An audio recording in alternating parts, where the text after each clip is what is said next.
வணக்கம் அன்புக்குரிய தோழர்களே, நான் விருதுநகர் விடுதலை சிறுத்தைகள் கட்சி தொழிற்சங்க மாவட்ட சக்திவேல் பேசுகிறேன்.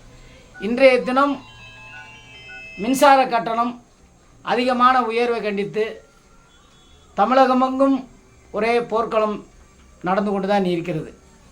இருந்தாலும் கூட கடந்த 10-20 வருடங்களுக்கு முன்பே வெளிமாநிலத்தவர்கள் தமிழ்நாட்டில் அதிகமாக ஃபேக்ட்ரிகள் வைத்துள்ளனர்.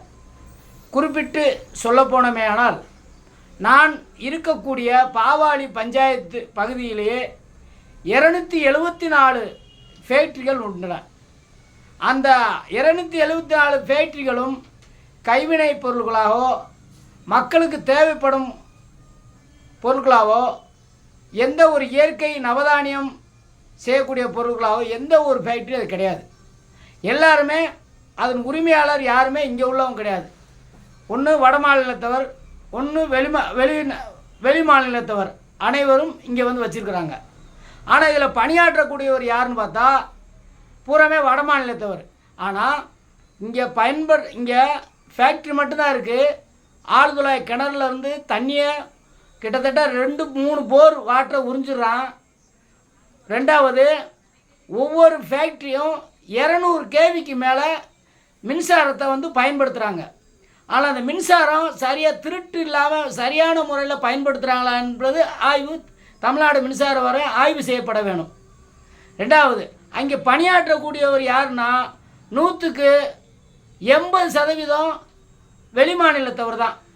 அப்படியாவது தமிழ் மண்ணில் வசிக்கக்கூடிய தமிழ்நாட்டவர்களுக்கு வேலை கிடைக்குமானா அங்கேயும் கிடையாது. அப்படியெல்லாம் இருக்கும்போது இந்த மாதிரி ஃபேக்ட்ரிகளுக்கு கொடுக்கப்பட்ட மின்சாரத்தை அதை வந்து இந்த ஃபேக்ட்ரிக்கு இவ்வளோ தான் கொடுக்கணும், ஒரு அளவுகோல் வைத்து கொடுக்க வேண்டும். அவங்க அதுக்கு மின்சார வாரியம் இப்போ புதுசாக வேறு சட்டம் போட்டது மாதிரி வெறும் ரசீது கொடுத்தா போதும், மின் இணைப்பை கொடுத்துடலான்னு புதுசாக வேறு சட்டம் வந்திருக்கு. ஆனால் இதெல்லாம் வந்து தமிழ்நாடு மின்சார வாரியம் சாதகமாக பயன்படுத்துது. ரெண்டாவது பார்த்திங்கன்னா, நாங்களே வந்து நிறைய ஆட்சியை போட்டு வாங்கியிருக்கோம் தகவல்களை. நிறைய இடத்துகளில் வந்து 220 kV 150 kV, அதுவும் ஃபயர் சர்வீஸ் தடையின்மை, தீயணைப்பு தடையின்மை சான்றிதழ் பெறாமலேயே இதை பயன்படுத்திக்கிட்டு இருக்காங்க.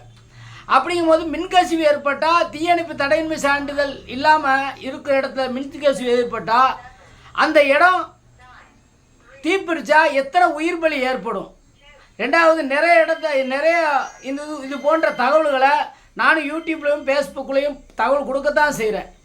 இன்றைக்கி மின்சார தேவைகள் அதிகமாக இருக்கிறதுக்கு காரணமே வெளி மாநிலத்திலேருந்து. இப்போ கேரளாவில் சொல்லப்போனாமல் ஒரு சின்ன ஃபேக்ட்ரி நம்ம தமிழ்நாடு சார்ந்தவங்க அந்த ஊரில் வெட்ட முடியாது.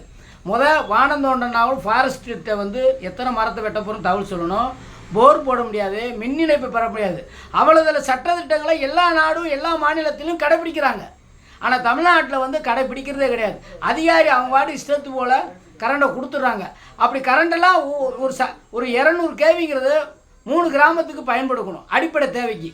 அப்படியெல்லாம் கரண்டை அதிகமாக கொடுத்து போட்டு இன்றைக்கி தமிழ்நாட்டு அன்றாடம் தேவைக்கு வாழ்கிறவங்களுடைய கரண்ட் மின்சார கட்டணத்தை வந்து உயர்த்துறது ரொம்ப கண்டனத்துக்குரிய விஷயம். அதற்கு கண்டிப்பான முறையில் இதை வந்து மின்சாரத்தை, அதாவது மின் ஃபேக்ட்ரிகளுக்கு ஒரு கட்டணமாகவும், குடியிருப்பு உள்ளவங்களுக்கு எப்பயும் போல் நீங்கள் மின்சார கட்டணத்தை குறைச்சா போதும் என்பதை விருதுநகர் விடுதலை சிறுத்தை கட்சி சார்பாக நான் இந்த கருத்தை பதிவிடுகிறேன். நன்றி, வணக்கம்.